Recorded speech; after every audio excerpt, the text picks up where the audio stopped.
Welcome to the Reparenting Daily podcast. In this podcast, we'll dive deep into reparenting, exploring tools and resources to help us through our journey. The podcast is divided into 3 sections. First is a reading. Second is a discussion of the reading, followed by a journal prompt. And the last section is a peaceful meditation for closing.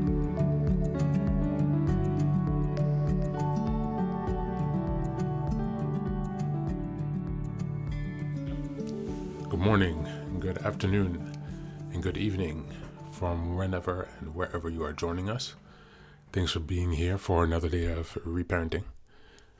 Today our reading is from the ACA, World Service Organization's Strengthening My Recovery. The reading is from July 11th, and it's entitled Trait 8. We became addicted to excitement, Big Red Book, page 16. For most people, a lot of things can create excitement. Seeing a new movie, having a favorite old friend visit, preparing for a holiday, shopping, getting a new pet, celebrating birthdays, and even sex. But the problem for many adult children is our need to create excitement in order to feel alive. Too often, this is done in a negative way that harms us in our relationships. In adulthood, this addiction to excitement can play out in many ways, including starting frequent arguments with a spouse, having an affair that creates excitement and then pain, playing extreme sports because we crave the adrenaline rush, or using drugs or alcohol to feel up. If we don't have a certain level of excitement in our lives on a regular basis, we feel like life is boring. Something's just not right. We are missing out. Or maybe we are just not loved. In recovery, we can identify the ways in which we create excitement that harms us and our loved ones. When we learn to stop ourselves before we go over the line, this can give us a sense of calm that may seem uncomfortable at first, but we'll get used to it. This is part of learning who we are. On this day, I pray for the wisdom to identify negative excitement that I may create. I no longer wish to harm myself and others by this behavior. Thank you, and that's the reading for today.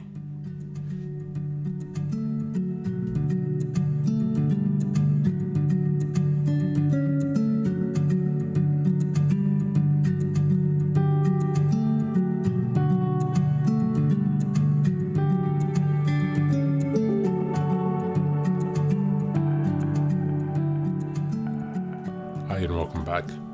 Time for the discussion on this piece, this Trait 8.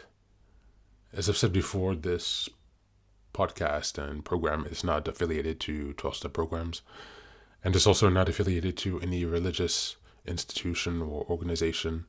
It's an independent podcast where we pull from different sources, and some of the 12-step material is part of that, as well as the readings and text of some religious doctrines. These are not to push these religions or programs as a unique solution, but it's to expose us to the pieces of wisdom that most of these, or all of the resources that I have selected, I believe carry and have had some place in healing and understanding and growth. And so, yeah, I'd just like to start off with that today because this is addressing Trait 8. In the ACA program.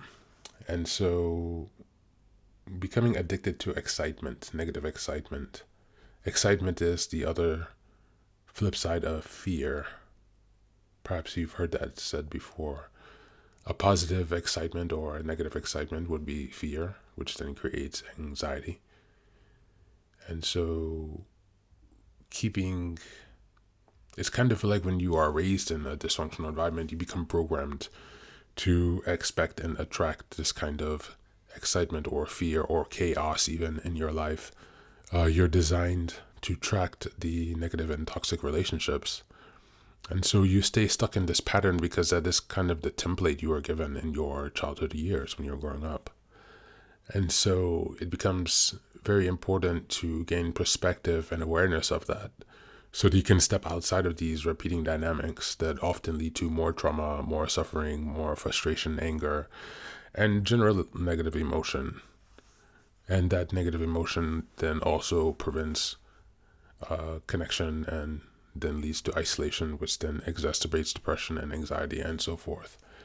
And so it really is important to get a hold on this addiction to excitement, because it does have many ripple effects and trickle down effects, as I just discussed. And so it's important to really reflect on that. As I mentioned in the last sentence, on this day, I pray for the wisdom to identify negative excitement that I may create. I no longer wish to harm myself and others by this behavior. So for today, how about we take time to reflect on the ways that you feel excitement in your life? Can you distinguish between the times that it's positive excitement, so anticipation for something good, or negative excitement, fear and anxiety? How much of a grasp do you have on those emotions? How aware of you are the body sensations that accompany each of those emotions, both the positive excitement, so anticipation, for example, or even the negative excitement, such as fear? Is your interoception sufficient to sense your internal body sensations? Interoception is the ability to sense your internal body sensations, so digestion processes, your heartbeats, your lungs expanding, and all things that are going on inside your body. Exteroception is the opposite of that, for things on the outside. And so interoception is going to be a big part in gaining emotional awareness, which then leads to the capacity to develop emotional intelligence and emotional regulation. But it is very tricky if you spend your entire life outside of your body or afraid to be in your body. And so that's something that I am making a priority myself. And whenever I notice racing thoughts, I then just try to pull myself back in to think instead on my internal body sensations. When I'm at the gym, for example, I go extra slow in the weightlifting, because when you're going in slow motion, you will feel each muscle contract.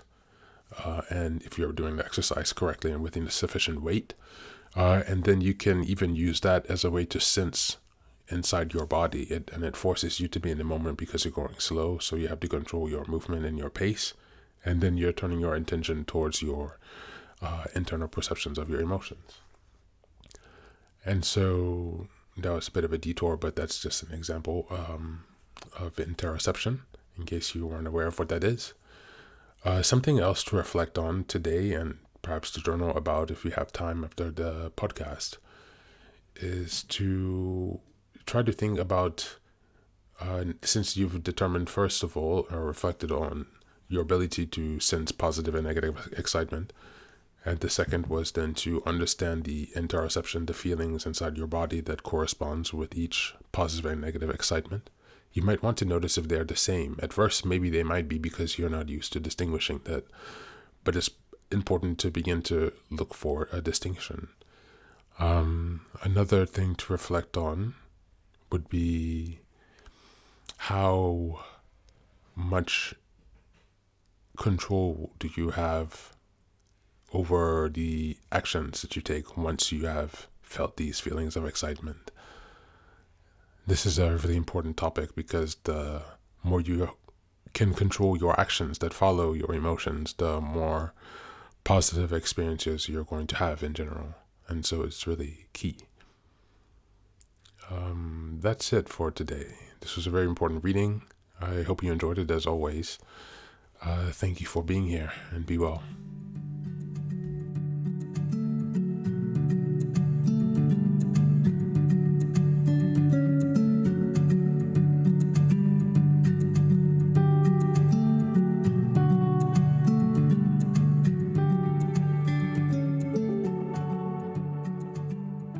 And now, let us move on to the final section, the meditation. This is an unguided meditation. I will simply provide some music and you can take some time to relax. Please feel free to choose a location and a place where you feel safe and where you can be undisturbed for the next 10 minutes. You can choose to be sitting down, standing, as you like, wherever you are most comfortable. Thank you for being here and enjoy the meditation.